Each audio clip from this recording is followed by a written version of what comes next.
Give us an example of an organization that does strategic marketing really well.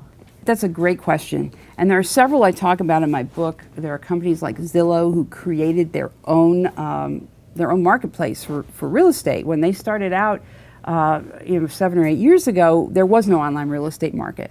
So what they had to do was figure out how they could create value, and they became information providers. So they said, let's go get all this data. We're an independent third party, don't represent the homeowners, we don't represent the realtors, we don't represent the government, but we can gather all that information. And they started doing it in a very, very effective fashion so that everybody today now says, gee, let's look at the Zillow report. Yeah. Let's look at that. So they've become kind of ubiquitous. A company like Commune Hotels that I talk about in my book, they said they started by saying, we want to build a brand and we want to build this value and this purpose throughout our entire organization. So they went and they asked their employees, what are the values that you think we should represent? And they asked everyone from the person who waits on a customer, a hotel guest, to the people back doing the laundry, to the people back who figure out what real estate they should be buying.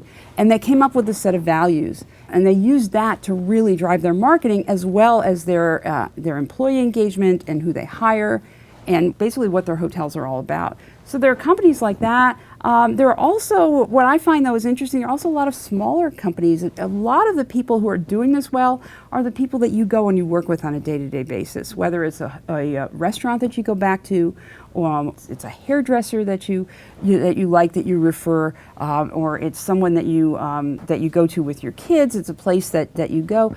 So a lot of these, there are hundreds and thousands of companies that are doing this well. You don't have to be a big organization. You don't have to be Apple. You don't have to be Nordstrom's. You don't have to be a big company. You can do this even if you're a small organization.